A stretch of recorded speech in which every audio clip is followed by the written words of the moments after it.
Hello tout le monde, je suis très heureuse de vous retrouver en ce début de semaine pour le deuxième épisode de cette première saison dans lequel j'ai l'honneur et le grand plaisir de recevoir Mélissa Simoneau qui est accompagnatrice en Human Design et avec qui nous allons échanger autour de ce sujet. Bonjour Mélissa, merci d'avoir accepté de me rejoindre sur le podcast. Ça me fait énormément plaisir d'échanger sur le design humain avec toi qui est vraiment experte dans ce domaine.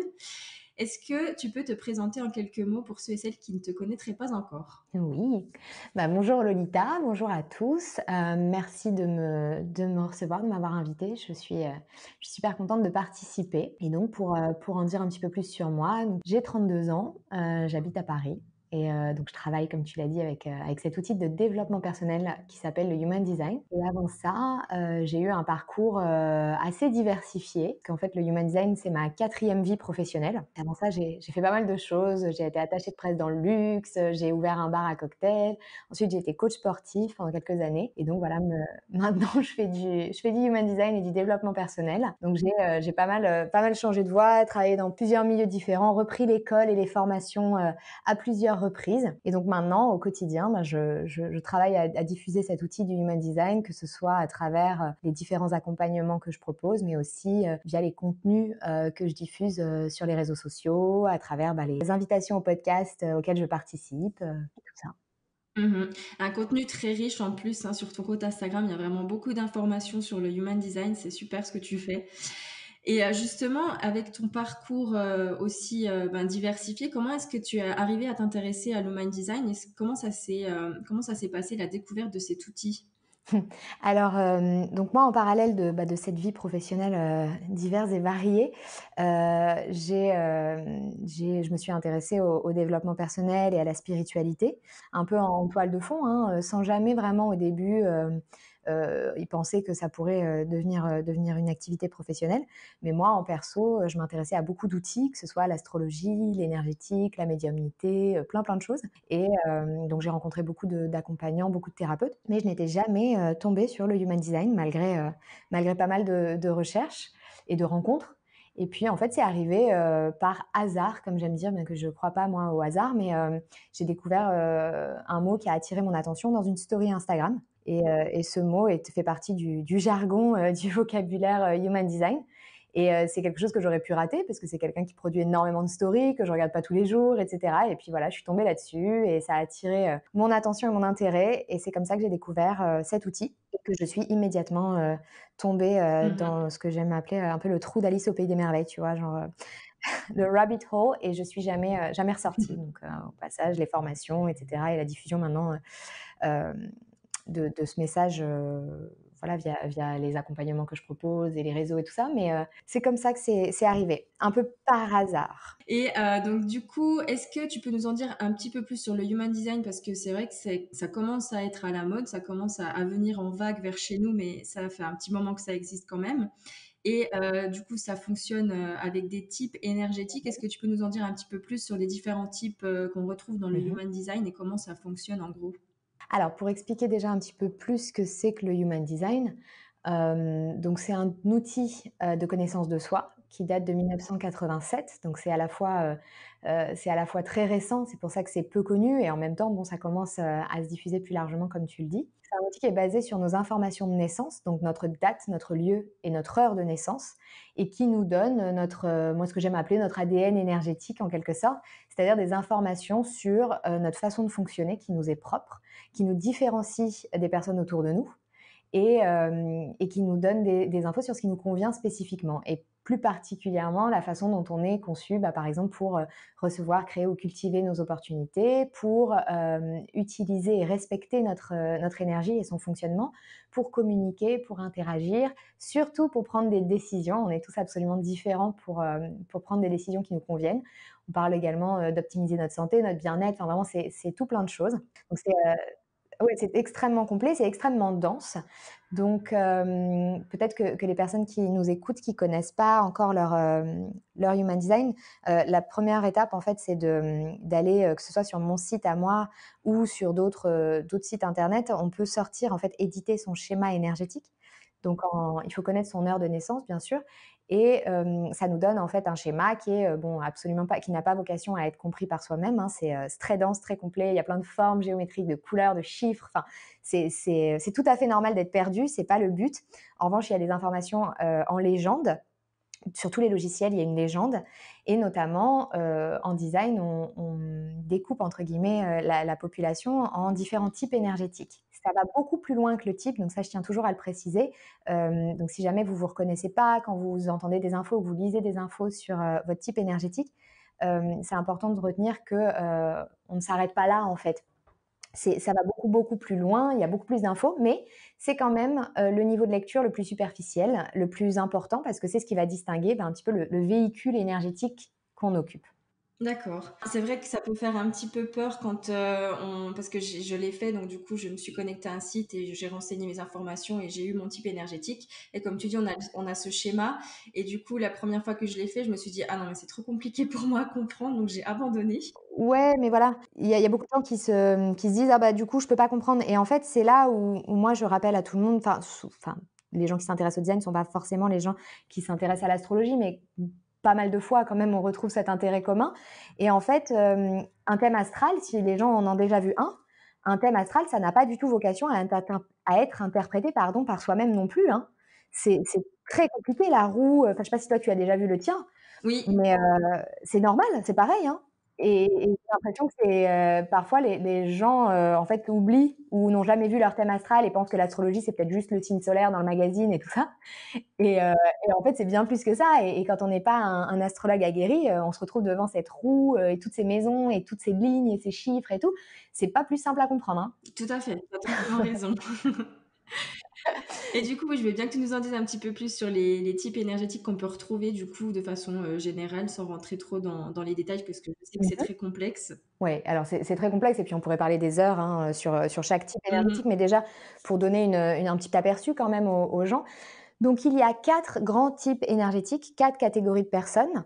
Hem, les générateurs, les projecteurs, les manifesteurs et les réflecteurs. Les générateurs sont découpés en 2 catégories entre guillemets, donc c'est un type mais avec, un petit peu un sous-type entre guillemets.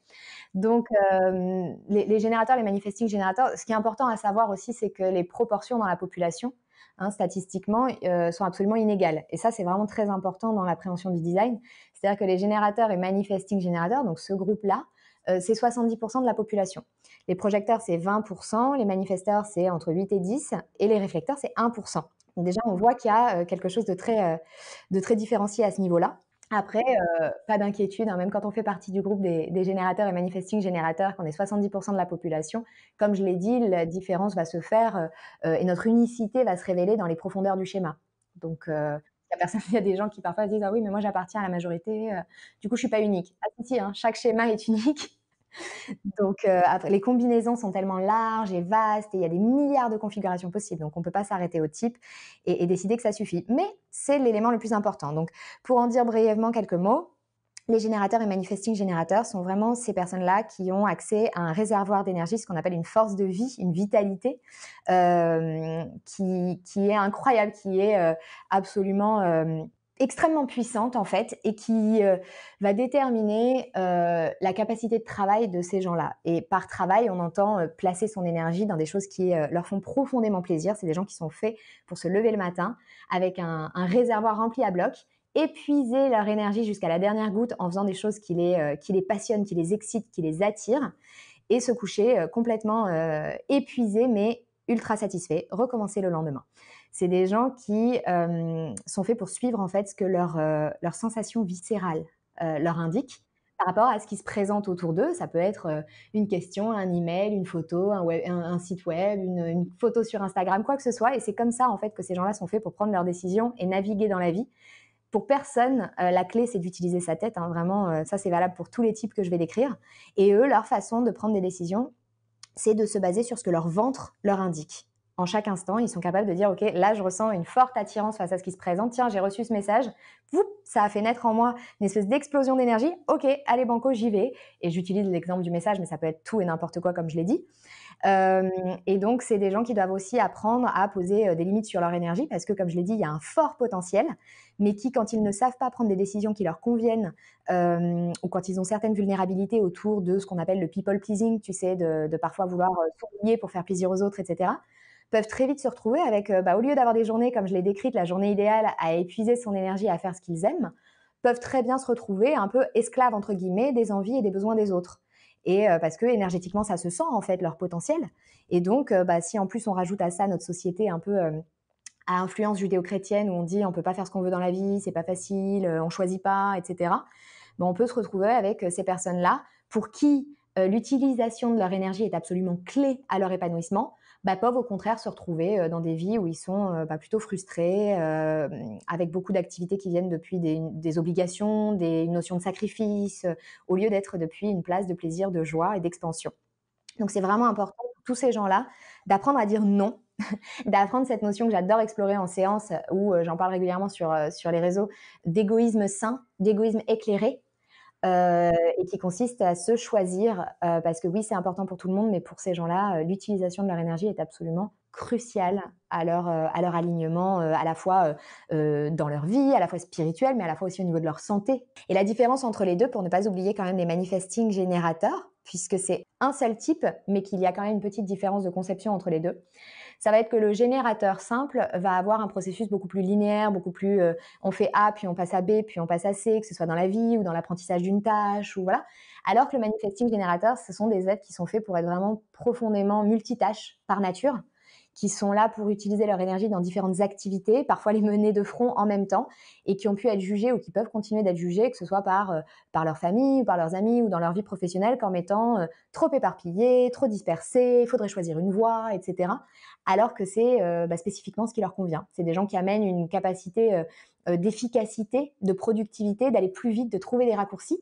Euh, et donc ça complète bien, tu vois, avec le type générateur qui lui a un processus plus linéaire, plus régulier, et l'autre qui saute des étapes, qui va plus vite. Et les deux, avec leur rythme différent, fonctionnent très bien, par exemple, en entreprise. Donc ça nous montre déjà à quel point des idées préconçues ou des choses qu'on peut avoir au niveau de notre conditionnement, des croyances sur nous, et là où on peut se juger, tu vois? En fait, ce sont très souvent nos plus belles sources de ce qu'on est venu apporter au monde, en fait, nos plus beaux cadeaux pour nous-mêmes et pour les autres et qu'on peut avoir tendance à se critiquer parce qu'on a internalisé qu'on convenait pas et qu'en fait, on est juste là pour se compléter. Ensuite, on a les projecteurs, à moins que tu veuilles rebondir, sur les 2. Non, non, je trouve ça passionnant en fait de lire à travers l'human design. En fait, on en apprend beaucoup sur nous-mêmes et ça peut vraiment nous aider à surpasser, comme tu dis, des choses qu'on va intérioriser, des croyances qu'on va se créer, Mmh. etc. Donc, c'est vraiment intéressant. Ouais. Parce que moi, je dis toujours, dans un monde idéal, on n'aurait pas besoin, hein, du human design, on n'aurait pas besoin de l'astrologie, on aurait besoin de rien de tout ça. Parce qu'en fait, vulgairement, on se lâcherait la grappe à nous-mêmes et aux autres. Et du coup, on n'aurait pas besoin de clé de lecture parce que, on accepterait que les autres fonctionnent comme ils fonctionnent et que nous, on fonctionne comme on fonctionne, en fait. Ça serait même pas un sujet. Ça, ce serait un peu le monde idéal. Comme on n'en est pas là en termes de développement de notre conscience collective et individuelle, eh bien, on a besoin de ces outils encore. Et je pense que je serai plus sur Terre quand on n'aura plus besoin, mais je suis persuadée que ça disparaîtra parce que arrivera un jour où on s'auto-acceptera et on acceptera les autres sans besoin de nous donner des clés. Ça sera juste naturel, tu vois. Mais aujourd'hui, on a besoin de ces grilles de lecture. Et en ça, c'est un outil extrêmement puissant de compréhension de soi et de compréhension des autres, de remettre du sens dans ce qu'on observe, en fait. C'est exactement ça, ouais. Ouais, excellent. Et du coup, donc ça, c'était pour les générateurs. Générateur et manifesting générateur. Maintenant, on attaque les projecteurs, ça c'est toi. Ouais, Alors c'est rigolo, je fais très souvent des podcasts, avec des hôtes, qui sont projecteurs. C'est excellent. rigolo. Hem, donc les projecteurs, c'est 20 de la population. Alors pour le coup, quand je parlais des générateurs et des manifesting générateurs, j'ai insisté sur ce grand réservoir d'énergie, cet accès à l'énergie, à la force de travail qui est stable, qui est constant, qui bien sûr prend tout son sens quand ils font ce qu'ils aiment, mais qui est quand même malgré tout là et présent. Et c'est donc 70 de la population, donc il y a une forme de domination de groupe en fait, dans le monde du travail et dans le monde en Mmh. général de ces personnes-là. Et là, on commence à s'intéresser à une minorité. Quand on arrive sur les projecteurs, on est sur 20.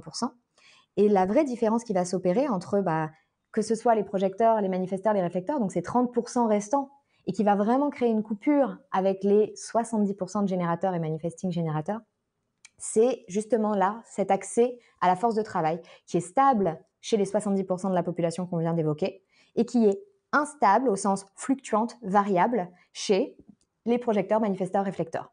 Et donc ça vient vraiment marquer une différence qui déjà, bien que quand on creuse dans le schéma, on aille très très loin dans nos atouts, nos forces, nos sensibilités, déjà à l'échelle du type, on sait qu'on a affaire à quelqu'un, et c'est le cas donc des projecteurs, c'est pour ça que j'en parle, qui n'est pas là pour travailler de façon classique, qui n'est pas là pour Mmh. donner son énergie au monde de la façon dont 70% du reste du monde est là pour le faire. Alors bien sûr, même chez les générateurs et manifesting générateurs, ne vous inquiétez pas si c'est votre cas et que vous vous sentez un peu déconnecté du travail classique, il y a toujours des explications et des raisons qui vont plus loin que le type, comme je l'ai dit, mais on est quand même chez les projecteurs sur des êtres qui ne sont pas là pour offrir leur force d'action, leur force de vie, leur force de travail au monde. C'est des gens qui sont venus offrir leur vision, leur perspective, leur sagesse, leur perspective sur le monde en fait et sur l'énergie des autres. Ce sont des personnes qui ont une capacité à capter, à ressentir profondément, c'est une grande sensibilité en fait, hein, l'énergie des personnes qui les entourent. Et leur mission n'est pas d'être dans l'action, d'être dans le faire, d'être dans le travail constant, c'est d'être dans l'accompagnement, dans la guidance. Et ça peut prendre Mmh. énormément de formes possibles. Le design nous dira jamais quel job on est là pour faire, hein. Ça ne veut pas dire que les projecteurs sont là pour être des coachs pendant que tous les générateurs sont là pour faire autre chose. C'est pas cette notion-là, bien qu'on retrouve beaucoup de coachs chez les projecteurs. On peut accompagner et on peut guider l'énergie dans plein de choses. Moi, j'ai des clients qui font tout et plein de choses. J'ai une de mes clients de projecteurs qui est agent immobilier et qui a conseillé et accompagné ses clients tout au long de sa vie pour faire des bons investissements immobiliers. Vous voyez, on voit la notion là d'accompagnement, tu vois, qui a pas grand-chose à voir avec le coaching ou, tu vois. Ouais. Donc ça, c'est important à comprendre. Mais ce que ça nous demande, et en ça, le design permet de déconditionner beaucoup de choses, c'est qu'un projecteur doit apprendre à ne pas tirer sa valeur, sa valeur et ce qu'il apporte au monde, dans son énergie de faire, dans ce qu'il est capable de produire, de créer, euh, mais dans ce qu'il apporte en termes de vision. Mmh. Et ça, c'est pas forcément facile dans le monde d'aujourd'hui, puisque ben, on comprend pourquoi. C'est parce qu'il y a cette majorité de générateurs et de manifesting générateurs pour qui être dans l'action est juste. Et donc, quand on passe au type projecteur, on parle de quelque chose. Ça ne veut pas dire qu'ils n'ont pas d'énergie, attention, ne nous méprenons pas, mais qu'il y a une fluctuation au niveau de l'énergie. Donc, parfois, elle est là et il faut absolument l'honorer quand elle est là. Et c'est des gens qui peuvent travailler, enchaîner, faire plein de choses, hein. Ce n'est pas des petites choses qui doivent rester sur leur canapé à se reposer toute la journée. Ce n'est pas le cas. Mais quand elle disparaît, puisqu'elle est amenée à varier, comme des vagues, hein, quand elle n'est plus là, bah, plutôt que de forcer, d'essayer de tenir le rythme de la majorité de la population, c'est des gens qui ont tout intérêt à trouver des méthodes pour honorer voilà, ces variations d'énergie. Et quand elle est plus là, bah, je me repose et c'est OK, il n'y a pas de problème. Je fais des pauses, je fais des siestes, j'étudie. C'est des gens qui adorent étudier, s'approprier des systèmes, des outils, souvent pour mieux comprendre l'humain. Euh, Mmh. c'est des personnes qui ont une qualité spécifique pour poser les bonnes questions. Et c'est pour ça que je rigole quand je suis interviewée par des projecteurs parce que c'est des personnes qui ont une capacité à savoir connecter avec l'autre, l'interroger, et non pas pour lui dire quoi faire, mais pour guider. Donc on les retrouve souvent en Ouais. train d'interviewer, ou même dans la relation privée, hein, de poser des questions, de s'intéresser profondément à l'autre. Euh, et donc eux, leur prise de décision, tu vois, quand j'ai parlé des générateurs et manifesting générateurs, avec cette sensation viscérale qui te permet de naviguer dans la vie, avec le projecteur, on est sur Mmh. quelque chose de bien différent. Euh, Leur stratégie, hein, comme on dit en design, donc la façon dont on est chacun conçu en tant que type pour naviguer dans la vie. Le projecteur, lui, comme il apporte quelque chose de très spécifique, il a une vision très puissante et très pénétrante en fait de l'autre, des autres. Ses conseils et ses guidances, tout ce qu'il voit, ça peut être extrêmement puissant. Et si c'est pas requis et sollicité, ça peut être parfois difficile à entendre pour les autres. Et donc sa façon de faire le tri et sa façon de prendre des décisions, enfin de naviguer dans la vie, c'est d'attendre d'être reconnu et d'être invité dans les opportunités. Donc plutôt que d'enfoncer les portes, de démarcher et d'utiliser ces méthodes qu'on nous indique beaucoup de façon généraliste pour trouver des clients, pour créer des opportunités pour nous-mêmes et tout. Le projecteur, c'est un schéma de vie complètement différent parce que c'est quelqu'un qui doit attendre que les bonnes personnes viennent le chercher et viennent solliciter son énergie et ses guidances. Et c'est là que le Mmh. projecteur se sent vraiment reconnu à sa place et en capacité de faire ce qu'il sait le mieux faire, en fait, c'est donner des conseils, accompagner, guider, manager. C'est des gens qu'on retrouve beaucoup en tant qu'enseignants, managers. Tu vois, en ça, c'est hyper varié ce qu'on peut en faire, hein. Tout à fait. Mmh. C'est fou, hein, parce qu'avec tout ce que tu dis, je me reconnais beaucoup dans tout ce que tu dis là, donc c'est assez impressionnant quand même. Et il y en a 2 autres, 2 types, c'est ça, qui sont, Oui. présents. Est-ce que tu peux nous dire un peu, surtout ce qui m'intéresse, c'est le type 1% de la population. Est-ce que tu peux nous en dire un petit peu plus là-dessus? Alors bon, je vais quand même pas laisser, les Bien sûr, oui, manifesteurs en oui. plan. Surtout que c'est moi quand même, hein. Ah Heu pardon, excuse. Donc, avant de passer au réflecteur, ouais, il y a les manifesteurs, donc on est encore sur une minorité, on est sur 9 de la population, environ 8-10. On est sur Mmh. cette même instabilité au niveau de l'accès à l'énergie, à la force de travail, donc il y a aussi une grosse variation. Manifesteur, c'est vraiment une énergie de sprinter, tu vois? Il va y avoir une créativité, une puissance, productivité qui va se mettre sur quelques heures, quelques jours et après, piouf, ça disparaît et eux aussi se font beaucoup de mal s'ils essayent de fonctionner avec constance et stabilité tel un générateur ou un manifesting générateur, puisque c'est les exemples qu'ils vont avoir beaucoup autour d'eux. Alors eux, c'est des gens qui sont là pour vraiment prendre l'initiative, c'est des démarreurs, c'est des gens qui sont là pour faire le premier pas, sortir des sentiers battus. C'est des, dans le cadre du human design appliqué à la carrière, on les appelle les innovateurs. Donc c'est souvent des personnes qu'on voit, à la pointe de la nouveauté. Ils sont, pas non plus, hein, comme le projecteur, pas là pour tout faire, eux-mêmes et sortir leur notion de valeur de ce qu'ils sont capables de faire, mais plutôt accepter qu'eux sont là pour être au début, au départ. Ils ont cet énorme potentiel, en fait, pour faire sortir un projet de terre. Ils ont besoin de rien d'autre, pas d'invitation, pas de sensation viscérale, pas tout ça. Il suffit d'une impulsion, d'un élan intérieur, d'une puissance créatrice et hop, ils passent à l'action. Ça ne veut pas dire que ça va fonctionner, hein, mais c'est leur façon, de faire, c'est ce qui est juste pour eux. Et au contraire, voilà, si ces gens-là attendent d'être invités ou s'ils attendent de sentir un truc avec leur ventre et tout, là, ça va pas du tout fonctionner de la même manière. C'est des gens qui ont un très, très grand besoin, d'autonomie et de liberté.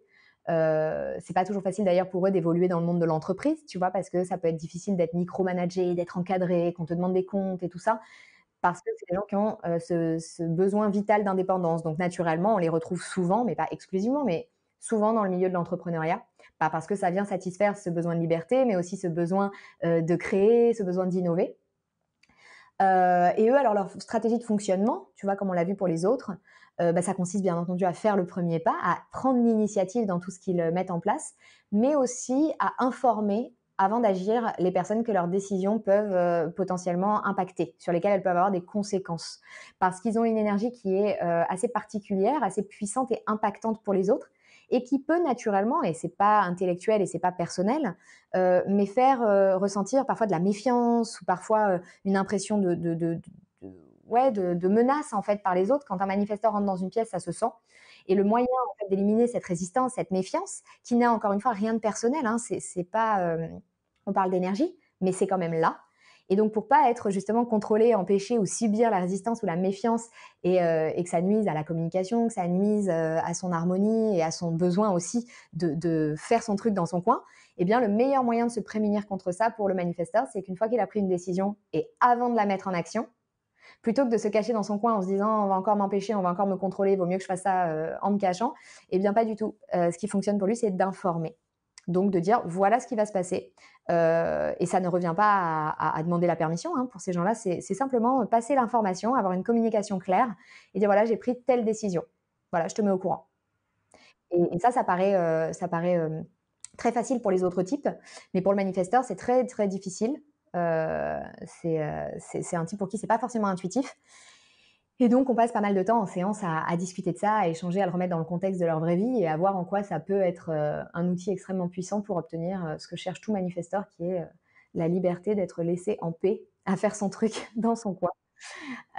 Donc voilà, ça c'est pour le manifesteur. En gros, bien sûr, on a encore plein, plein de choses à voir, mais comme on fait un aperçu, je vais passer aux réflecteurs. Donc là, les réflecteurs, c'est ceux dont tu parlais à l'instant, qui sont 1% de la population. Donc là, on est vraiment sur des licornes, sur des raretés. C'est des êtres qui sont extrêmement sensibles à leur environnement physique, à leur environnement social. Ils sont en permanence en train de recevoir l'énergie extérieure, l'énergie des lieux, l'énergie des personnes qui les entourent, et de la refléter tel un miroir en fait vers l'extérieur. Donc eux également ont cette variabilité énergétique, hein, comme les projecteurs et les manifesteurs. Et leur mission, eh bien, c'est de refléter l'état, le bien-être ou bien le mal-être aussi, hein, des communautés ou des groupes dans lesquels ils se trouvent. Ça peut être leur famille, ça peut être leur salle de classe quand on parle d'enfants, ça peut être leur département en entreprise, ça peut être leurs collègues en cours de sport. Enfin, tous les groupes auxquels ils appartiennent, en fait, ils reçoivent l'énergie globale, l'énergie collective, et via leur façon de se montrer au monde, donc via leur état de santé, via leur état de bien-être, leur état d'alignement, etc., vont nous donner des informations sur comment est-ce que le groupe fonctionne. Est-ce qu'il fonctionne de façon juste et alignée ou est-ce qu'au contraire, il y a quelque chose qui ne va pas? Donc ça, c'est un rôle et une responsabilité qui est absolument incroyable. Ça vient avec une sagesse et une objectivité que même les réflecteurs qui connaissent pas leur design sentent en fait, hein, cette hypersensibilité. Alors bien sûr, l'hypersensibilité n'est pas exclusive aux réflecteurs, mais elle va très souvent avec. Et, ça demande de bien comprendre à quel point leur environnement et la qualité, en fait, la façon dont ils se sentent dans chaque environnement est absolument clé à leur santé d'abord, mais aussi à leur épanouissement, à leur succès, à leur réussite. Et on a tendance à minimiser, tu sais, quand un enfant dit oh, je me sens pas bien, oui, bon, bah écoute, on reste pas, mais bon, c'est comme ça, tu sais, on n'a pas le droit d'écouter vraiment nos ressentis dans la plupart des familles, c'est balayé d'un revers de main. Euh, Tu rentres dans un restaurant pour un réflecteur, c'est ultra crucial qu'il se sente parfaitement bien, hein, et puis chez lui, dans sa chambre, dans son appartement. Et tout ça n'a absolument pas, n'est pas anecdotique. Et c'est très, très important. Il y a un autre élément aussi chez eux qui concerne leur identité, leur sens de l'identité et de qui ils sont, qui est constamment en train de changer, constamment en train d'évoluer. Et leur vrai travail, c'est de ne pas essayer de s'enfermer dans une case rigide et de découvrir qui ils sont et de pouvoir mettre une étiquette, tu vois, définitive, mais au contraire, d'accepter et d'honorer ces profondes variations, cette fluidité, ce côté caméléon qu'ils ont. Euh, et d'accepter d'un jour se sentir plutôt... parce que c'est des gens qui, au fil du mois, ils sont connectés à l'énergie de la Lune, et en fonction du cycle de la Lune, vont au fil du mois parfois se sentir plus comme un générateur, parfois plus comme un manifesteur, parfois plus comme un réflecteur. Et donc il y a cet élément-là, et puis il y a cet élément aussi de, en fonction d'avec qui ils se trouvent, comme ils reflètent, eh bien, avec certaines personnes, ils se sentent et se présentent d'une certaine manière, puis dès qu'ils changent d'interlocuteur, ça peut aussi varier. Et ça, c'est assez perturbant quand on ne le comprend pas. Et la société va pas forcément nous pousser dans ce sens-là. Tu sais, même en développement personnel, on dit pour découvrir qui tu es, il y a des injonctions, tu sais, autour de l'identité. Et ces gens-là doivent absolument déconstruire ce besoin de se fixer une identité. Donc en plus de leur sensibilité, il y a ce côté déconditionnement de cette idée qu'on nous dit qu'il faut absolument savoir qui on est. Et en plus, oui, pour souligner ça, c'est que comme tu l'as décrit, donc ils sont assez cycliques et on a tendance à être dans une société qui est plutôt linéaire. Donc c'est vrai que on se heurte en fait un peu à la Mmh. société dans laquelle on est par rapport à ça pour ce type d'énergie. Ah oui, non, il y a un fonctionnement qui est absolument unique. Alors on est tous uniques, hein, mais là on parle de 1 de la population, donc on est vraiment sur quelque chose de particulier. Et en plus leur stratégie, hein, puisqu'on a exploré celle des autres types, en surface, mais on en a parlé, donc on va parler de la leur aussi. Leur stratégie, c'est, donc au niveau de la prise de décision, c'est justement ça consiste à se laisser énormément de temps pour prendre des décisions. Alors les décisions pas toutes, hein, mais les décisions importantes. Comme je l'ai dit, ils sont connectés au cycle de la Lune, donc on conseille aux réflecteurs de se laisser, environ 28-29 jours, qui est un cycle lunaire, pour prendre des décisions importantes. Donc après, c'est à chacun de voir quel type de décision rentre dans le paramètre, enfin dans la catégorie, pardon, décision importante. Mais bon, plus généralement, on va parler de carrière, de lieu de vie, tu vois, les déménagements, tout ça, et puis les relations amoureuses. C'est des gens qui sont absolument pas faits pour se presser, pour se précipiter, et au contraire se laisser plusieurs semaines sans se sentir pressurisés de donner une réponse plus vite ou de se décider. Parce qu'en fait, comme on l'a vu, comme ils évoluent au fur et à mesure du mois, eh bien leur ressenti aussi évolue. Et donc leur premier ressenti face à une décision va être amené quelques jours après à varier, puis quelques jours après à varier. Et c'est cette évolution naturelle qui va progressivement faire émerger la clarté pour eux. Donc le plus important pour eux, c'est de surtout pas s'identifier avec un ressenti ou peut-être une passion ou quoi que ce soit qui va leur venir comme ça d'un coup, parce que peut-être que le lendemain ou quelques jours après, ça peut avoir vraiment bougé. Donc se laisser du temps avant de s'engager. Et c'est pas toujours pratique parce qu'on vit dans un monde d'immédiateté et d'urgence. Et de dire à un employeur ou pour un appartement pour se positionner, de dire ah moi il me faut 28 jours, je reviens vers vous. C'est pas toujours faisable. Donc moi, je conseille de le faire en conscience et d'essayer de gagner, de s'octroyer un maximum de temps. Et puis si plusieurs semaines, c'est pas possible, bah, par exemple, en acceptant un emploi ou un appartement, bah, de savoir que faudra pas être surpris si ça bouge et d'avoir envisagé un plan de sortie. Donc par exemple, bah, il y a la période d'essai et de pas se blâmer et de pas s'en vouloir si, bah, au bout de quelques semaines, on réalise que c'était pas le bon boulot pour soi et on est complètement ouvert au fait que, bah, j'ai pas eu 4 semaines pour décider, c'est pas grave, j'en ai eu que 2 peut-être, mais si ça bouge, faudra pas que je m'en veuille et il faudra que je puisse accepter, bah, voilà, de rompre ma période d'essai, par exemple. Et c'est pas grave. Ça fait partie des choses où, bah, je suis conscient et j'essaye d'adapter mon fonctionnement à la fois naturel à, bah, cette société qui ne tient pas compte de nos différences. D'accord, ouais. Et bah, il y a une question qui m'est venue un peu quand tu parlais des types énergétiques, c'est-à-dire que, donc on a un type énergétique en fonction de notre date et notre heure de naissance, mais est-ce qu'on peut, avoir plusieurs, un combo en fait, de ces types énergétiques ou on en a forcément qu'un qui domine? Alors on en a un seul et c'est pas qu'il domine, c'est Mmh. vraiment on en a un seul. On n'en changera pas au cours de la vie, hein, puisque c'est basé sur, la photographie énergétique, du paysage énergétique au moment de notre venue au monde, donc ça bougera pas. En revanche, ce qui va varier, c'est l'expression de ce qu'on va faire parce que ce qu'on voit sur un schéma, ce sont que des potentiels et donc bah, les jumeaux ont très souvent le même schéma puisqu'en quelques minutes, parfois ça bouge pas, donc ils vont avoir le même schéma, mais quand on revient à 20 ans, 30 ans, c'est pas des gens qui ont la même vie, tu vois? Même avec le même thème astral et tout, donc ça nous montre bien à quel point tout ça ne reste que des potentiels et que l'expression qu'on va en faire réellement dans la vie va dépendre de plein de paramètres. Notre conditionnement familial, notre conditionnement social, notre conditionnement sociétal, nos expériences de vie, notre envie de nous connaître, notre envie de nous aligner, tu vois? Vraiment plein de choses, qui vont faire que, bah, dans la réalité, ça va prendre des tournures différentes alors qu'on partait avec le même potentiel. Donc en ça, ça va bouger et une discussion que j'aurai avec un client de 20 ans et que je reverrai à ses 30 ans, bah, son existence, ses paramètres de vie auraient peut-être changé et du coup, bah, ce qu'il fait avec ses forces et atouts et ses sensibilités et tous ces potentiels que moi je vois sur son schéma, vont se manifester différemment dans la vie. Donc en ça, il y a une variabilité. Un autre élément qui est important pour répondre à ta question, c'est que, bah, tu vois, par exemple, ce que j'ai expliqué sur le réflecteur et cette sensibilité incroyable à son environnement et cette identité qui est amenée à varier, ça, c'est propre à tous les réflecteurs, mais ça n'est pas exclusif. Et ça, tous les types peuvent l'avoir dans leur schéma, que ce soit générateur, manifesting générateur, projecteur ou manifesteur. C'est possible pour toutes ces personnes-là de ressentir, en fonction de leur schéma, cette sensibilité à leur environnement, ce besoin de fréquenter uniquement des lieux dans lesquels ils se sentent profondément bien et cette variabilité énergétique. Donc en ça, il y a des gens qui vont m'écouter parler des réflecteurs et me dire: «Oh, je me sens, comme un réflecteur alors que je suis manifesteur, est-ce que c'est normal?» Et ben, il peut y avoir cet aspect-là, par exemple, qu'ils partagent avec le réflecteur ou autre chose. Donc il y a toujours en creusant, c'est pour ça que je disais on ne s'arrête pas au type, des paramètres qui vont expliquer, soit directement sur le schéma et je vais pouvoir dire à quelqu'un: «Bah là, ça te fait un point commun avec le réflecteur, c'est peut-être pour ça que tu te sens, comme ci, comme ça». Soit dans ses conditions de vie. Parfois, c'est notre conditionnement, hein. J'imagine un projecteur, par exemple, heu, à qui on n'a pas enseigné toute sa vie à quel point c'était OK, d'être et qu'il fallait qu'il soit dans le faire et qui, du coup, s'est poussé à incarner, une existence de générateur ou de manifesting générateur et à pousser au-delà de son énergie et cetera et à qui on a répété que rien ne vient sans effort et que la vision, on s'en fout, ce qui est important, c'est être dans l'action, la productivité et tout.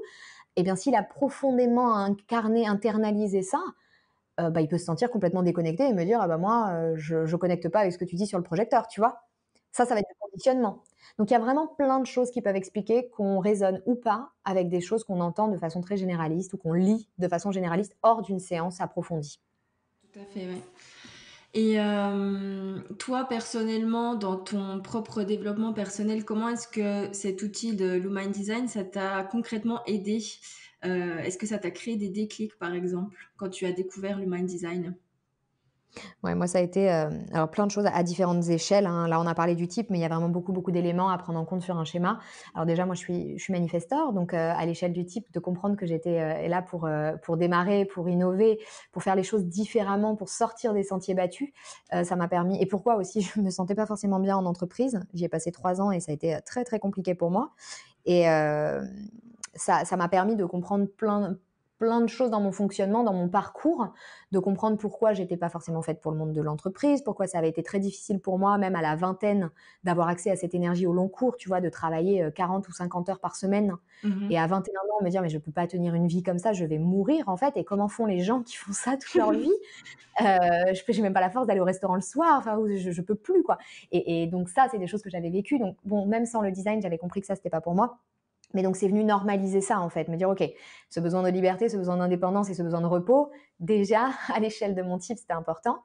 L'impact de mon énergie aussi en tant que manifesteur, j'en ai parlé rapidement, mais ça a créé quelque chose, vibratoirement auprès des autres que moi, j'avais pas bien compris, en fait, et je sentais, hein, cette méfiance ou cette résistance, quand j'étais, dans le cadre de groupe ou de classe ou même dans le monde de l'entreprise. Et moi, je le prenais personnellement. Je me suis souvent sentie mise à l'écart depuis petite, tu vois, même à l'école. J'avais des amis, hein, mais je ne suis pas quelqu'un dont l'énergie passe avec tout le monde, c'est Mmh. facile, c'est fluide. Et ça c'est venu soigner beaucoup, beaucoup d'incompréhension et de blessures que je m'étais créées à cause de ça. Tu vois, c'est ce côté, mais pourquoi certains semblent connecter facilement avec tout le monde et moi, je sens comme une espèce de résistance. Si je ne vais pas vers les autres, ils ne viennent pas vers moi, mais à quoi c'est dû? Ça, c'est très manifesteur. Mmh. J'ai rationalisé vraiment beaucoup de choses par rapport à mon parcours, hein. Moi, quand je te l'expose comme ça en te disant: «J'ai fait 4 métiers», je le dis avec beaucoup de fierté aujourd'hui, mais ça n'a pas toujours été facile. Et quand il y a eu ces moments de bascule où je réalisais que: «Ouh, yo, yo, je crois que je me suis encore trompée de voie et en fait, ça va pas le faire». C'est pas des choses que j'ai vécues, avec facilité sur le moment et aujourd'hui, je sais à quel point ça fait partie de ma force. Et le design est venu normaliser ça. Je suis quelqu'un qui suis faite pour multiplier les expériences, pour apprendre en faisant. Et ces personnes qui ont ces aspects-là se retrouvent très souvent avec des parcours assez variés professionnellement. Et donc ça, c'est venu aussi mettre de la normalité là-dedans et recadrer le fait que bah non, je ne me suis pas trompée. J'ai multiplié les expériences et que du coup, ça me donne d'autant plus de choses à apporter au monde. C'est vraiment ça aussi, hein, ça vient nous apporter une vision, un recadrage, moi j'appelle ça recadrer en fait, hein, une vision qui est parfois enfermante et cultivée par la société et puis selon qui on fréquente, qui vont encore appuyer là-dessus, alors qu'on peut, changer complètement de perspective et ça m'a beaucoup aidée et il y a encore énormément de choses et au quotidien, bah, comme le human design vient nous dire de façon très pratico-pratique, hein, comment prendre des décisions. Ça s'appelle l'autorité intérieure pour les personnes qui connaissent pas et ça va être différent du type. Donc un même projet, enfin un projecteur, pardon, plusieurs projecteurs vont avoir des façons de prendre des décisions qui vont être totalement différentes. Donc tu vois, pour parler de toi, pour te mettre dans le contexte, il va y avoir des projecteurs. Alors leur stratégie, ce sera toujours d'attendre la reconnaissance et l'invitation. Ça, c'est pour tous les projecteurs. Mais à l'échelle de la prise de décision, on va avoir d'énormes différences. Et donc, on va avoir des projecteurs qui sont faits pour prendre des décisions à l'instinct, impulsivement, tu vois, clac, leur intuition leur dit un truc, il faut agir tout de suite. Ça, c'est une façon de prendre les décisions. Il y en a plein d'autres, je ne vais pas toutes les citer, mais toi, c'est l'inverse. Toi, tu as ce qu'on appelle une autorité émotionnelle. Donc, tu n'es pas du tout faite pour prendre des décisions spontanément, parce que tu es toujours en train de surfer des vagues émotionnelles qui vont informer, en fait, ton ressenti. Si tu es tout en haut d'une vague, tu vas avoir tendance à avoir tout en rose et donc: «Oui, c'est super, j'accepte, c'est génial, votre invitation est faite pour moi», pour mieux la regretter le lendemain quand tu auras, bougé dans ta vague émotionnelle et que peut-être tu verras les choses un petit peu plus en gris. Et donc ce qu'on conseille à ces personnes-là, c'est de se laisser du temps. Alors pas forcément la même nature de temps que le réflecteur 4 semaines, mais ce qu'on conseille, c'est de dormir minimum une nuit pour laisser ton paysage émotionnel intérieur évoluer et arriver à quelque chose de plus clair, de plus neutre. Et donc toi, tu as une autorité émotionnelle comme moi qui ne suis pas projecteur, hein, mais c'est possible pour les autres types. Et bien ça, tu vois, d'apprendre ça sur moi, que moi j'ai une vague en plus qui est aiguë, la tienne est plus soft, entre guillemets. Moi j'ai une vague qui est composée de très très haut et de très très bas et j'ai parfois cru que j'étais dépressive, borderline bipolaire à des moments en me disant mais c'est pas possible de me réveiller et d'être exaltée le lendemain, d'être au fond du lit sans énergie en plus, puisque je suis manifesteur donc ça varie. Et en plus je suis déprimée, mais qu'est-ce qui se passe et le design est venu normaliser ça et me rassurer sur ce point et me montrer à quel point mes émotions sont, si je sais les accueillir, peuvent être, c'est la source de ma prise de décision, donc c'est d'autant plus important pour moi. Et pour terminer là-dessus, parce que bon, je pourrais parler de ce que m'a apporté le design et ce que continue de m'apporter pendant des heures. Moi, ce qui me tient vraiment à cœur aussi de dire aux gens et que j'applique pour moi, c'est ce que ça apporte dans le cadre de relations. Parce qu'en fait, d'avoir noir sur blanc des informations sur, bah, par exemple, notre partenaire de vie, mais ça marche aussi pour nos collègues de travail, nos enfants, nos parents, nos amis. Toutes ces personnes-là qui, bon, d'une manière ou d'une autre, avec plus ou moins de puissance selon qui on est quand même souvent en train de vouloir changer les autres. On est souvent en train de vouloir qu'ils agissent comme nous, en fait, qui fonctionnent comme nous. Et le design vient donner une lecture de leur unicité et vient nous mettre des mots et un cadre de référence, de compréhension et un cadre surtout pratico-pratique applicable au quotidien pour nous expliquer à quel point c'est normal que ceux qu'on aime ou ceux qu'on fréquente ne fonctionnent pas comme nous. Et moi, avec mon compagnon, ça a été la source de beaucoup d'apaisement. Alors, on n'est pas dans le monde des bisounours, hein, on se dispute toujours, il y a pas de, c'est pas la clé magique, mais on a une vision et une façon de communiquer qui est absolument différente, une vision de nos différences. Et en fait, c'est venu nous expliquer à quel point c'était normal qu'on ait des écueils sur les choses sur lesquelles on avait des écueils, à quel point on s'entendait bien sur ça, mais à quel point on était fait pour voir le monde alors de façon absolument différente. Et plutôt que de passer des jours et des heures à se déchirer sur des thèmes sur lesquels on est juste différent, c'est venu poser un cadre là-dessus. Et donc, ça apporte une forme de tolérance, ça permet d'accueillir l'autre tel qu'il est, en arrêtant de vouloir le changer. Et c'est un outil surpuissant en couple, surpuissant dans le monde du travail, mais alors encore plus puissant dans le cadre de la parentalité. Parce que si on accueille son enfant tel qu'il est, déjà, un enfant qui vient au monde, il incarne déjà son design, hein, il n'y a rien à changer. C'est le monde qui va le changer, c'est le conditionnement parental, le conditionnement scolaire, le conditionnement familial qui va changer, qui va apposer des couches sur nous qui vont nous éloigner de notre vérité. Mais quand on vient au monde, on est pleinement dans notre vérité.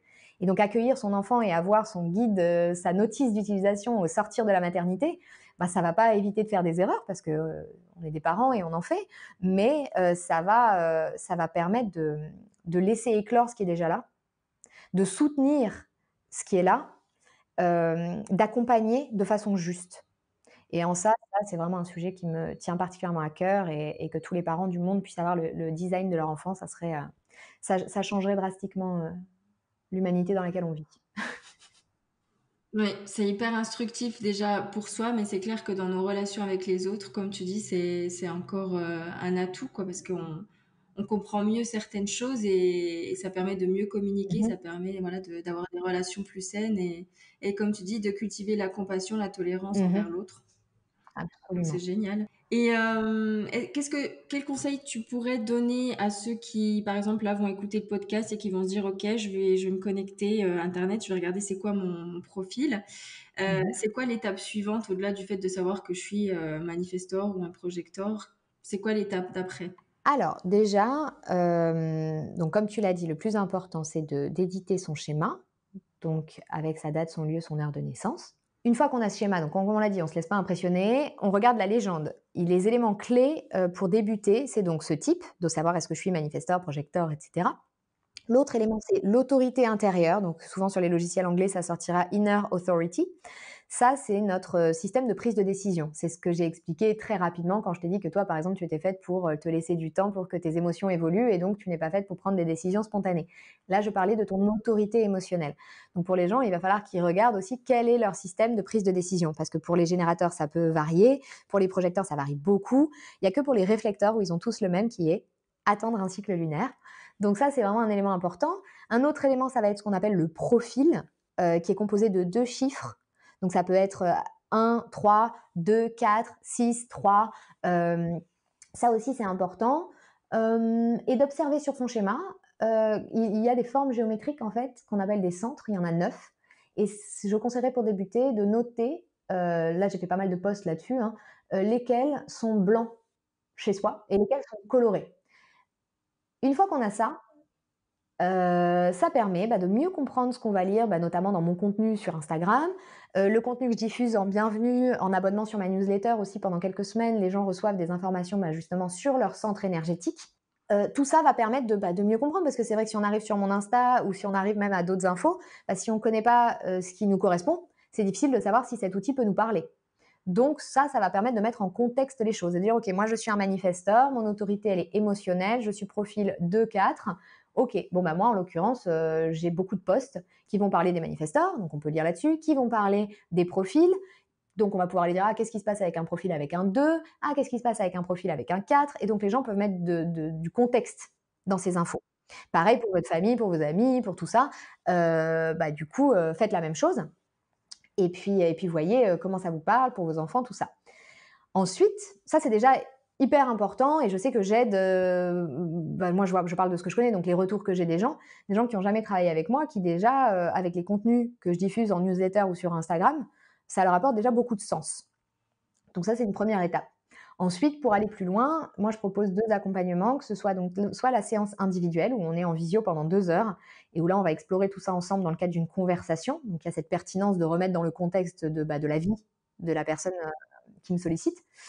Et je propose aussi un accompagnement écrit qui s'appelle le manuel, qui est un guide de, 30 à 45 pages selon le design, entièrement personnalisé et qui, reprend de façon simple, digeste, concrète et applicable, eh bien, les éléments clés du design d'une personne et qui lui permet de l'intégrer à sa vie. Parce que ce qui est très important avec le design, c'est que c'est passionnant, ça peut être, très stimulant intellectuellement, mais ça n'est rien, si ce n'est pas appliqué et si c'est pas expérimenté. Hein, on peut devenir un expert en design et lire tous les bouquins, mais ne jamais mettre tout ça en pratique, ça n'a absolument aucune puissance d'alignement du coup. Et je le précise souvent parce que c'est tellement riche qu'on peut tomber dans le fameux trou et se perdre en détails et cetera et oublier ne serait-ce que d'appliquer, sa stratégie, tu vois? Ou son autorité. Avoir beaucoup de constats, se dire: «Ah oui, ça c'est moi», mais ne pas passer à l'action, pas avoir de stratégie d'action derrière. Et ouais, donc en ça, le manuel, moi, je l'ai vraiment, conçu pour que c'est pas un outil de formation, ça vous apprendra pas à lire un schéma, hein, c'est pas mon but, mais en revanche, ça aide à appliquer dans sa vie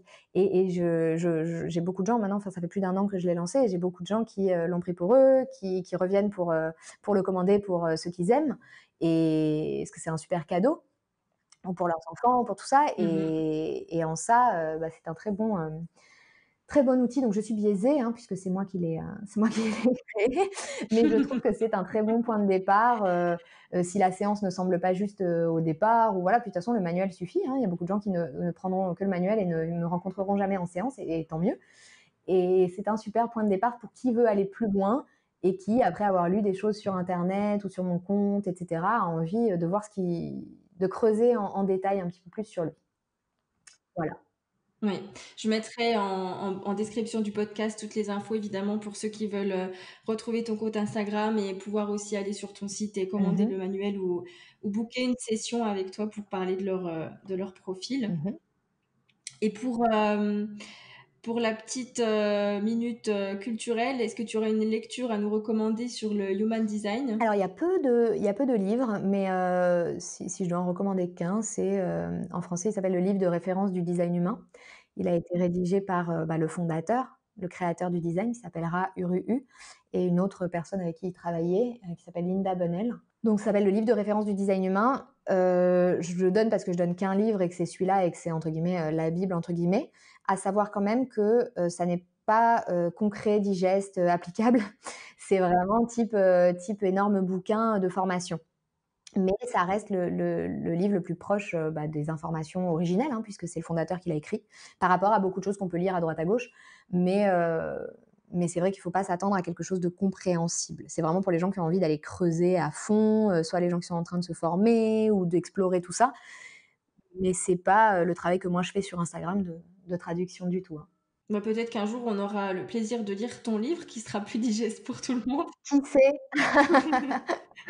Et pour Qui conclure sur sait? cet échange, est-ce que, il y a des projets sur lesquels tu travailles en ce moment, donc en dehors de tes sessions et des manuels qu'on peut commander, et que tu aimerais nous partager pour 2021?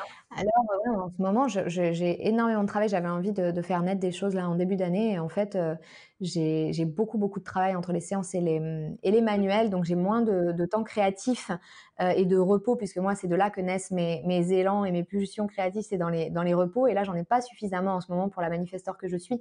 Donc, ça ne naît pas, au rythme que j'aimerais. Mmh.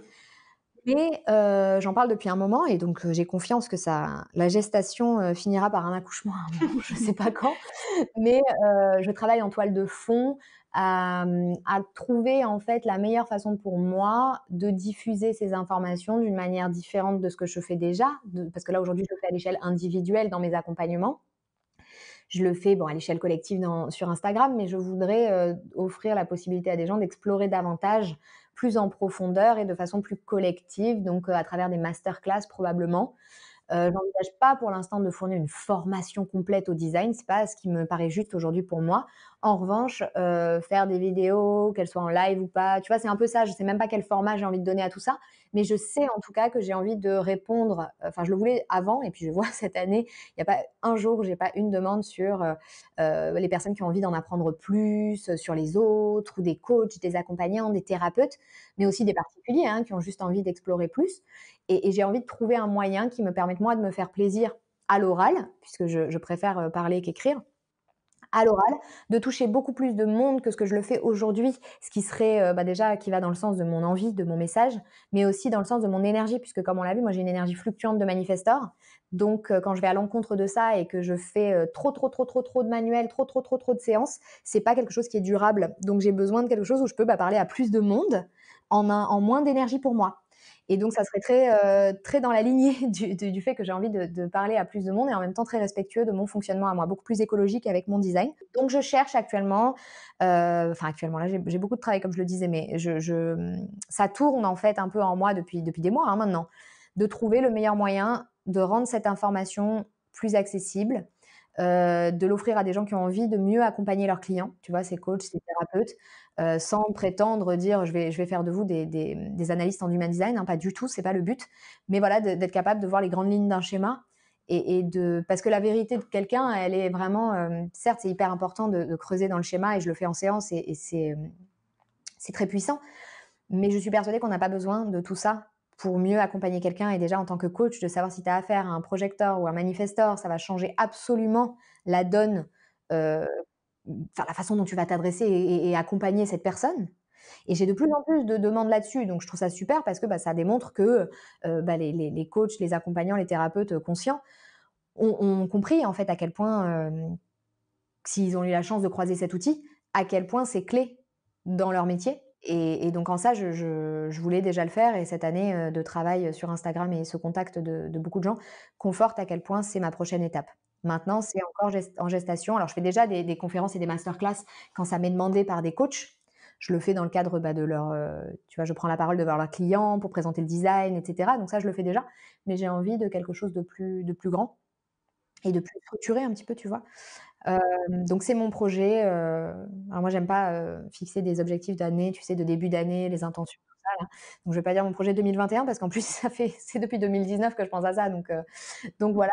Mais c'est vrai que là je suis tombée dans un tourbillon avec l'engouement qu'il y a eu cette année et c'est super positif, hein.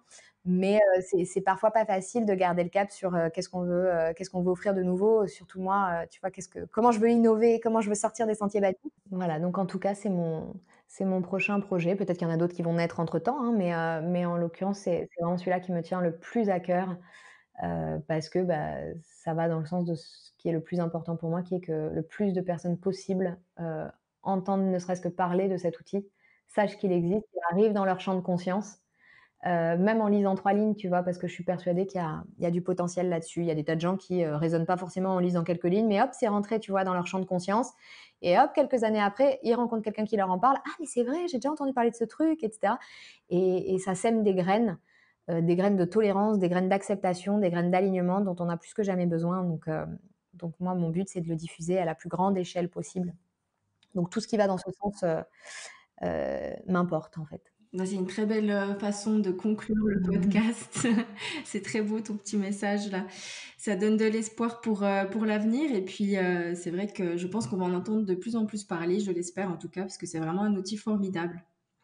Merci beaucoup pour toute la valeur que tu nous as apportée, aujourd'hui parce que vraiment j'en ai appris beaucoup déjà à titre personnel et je suis sûre que ça va être très utile pour tous ceux qui écouteront l'épisode et j'espère que je suis sûre qu'il y en a qui vont découvrir ce que c'est que le design humain à travers, cet épisode et j'en suis très heureuse donc merci parce que tu es vraiment une experte et on sent que tu es passionnée par le sujet et il y a vraiment beaucoup de choses à apprendre, ça donne envie d'en savoir de plus en plus et je pense que je vais commander le manuel parce qu'il m'a déjà fait de l'œil et j'ai envie d'en savoir Avec plus. plaisir.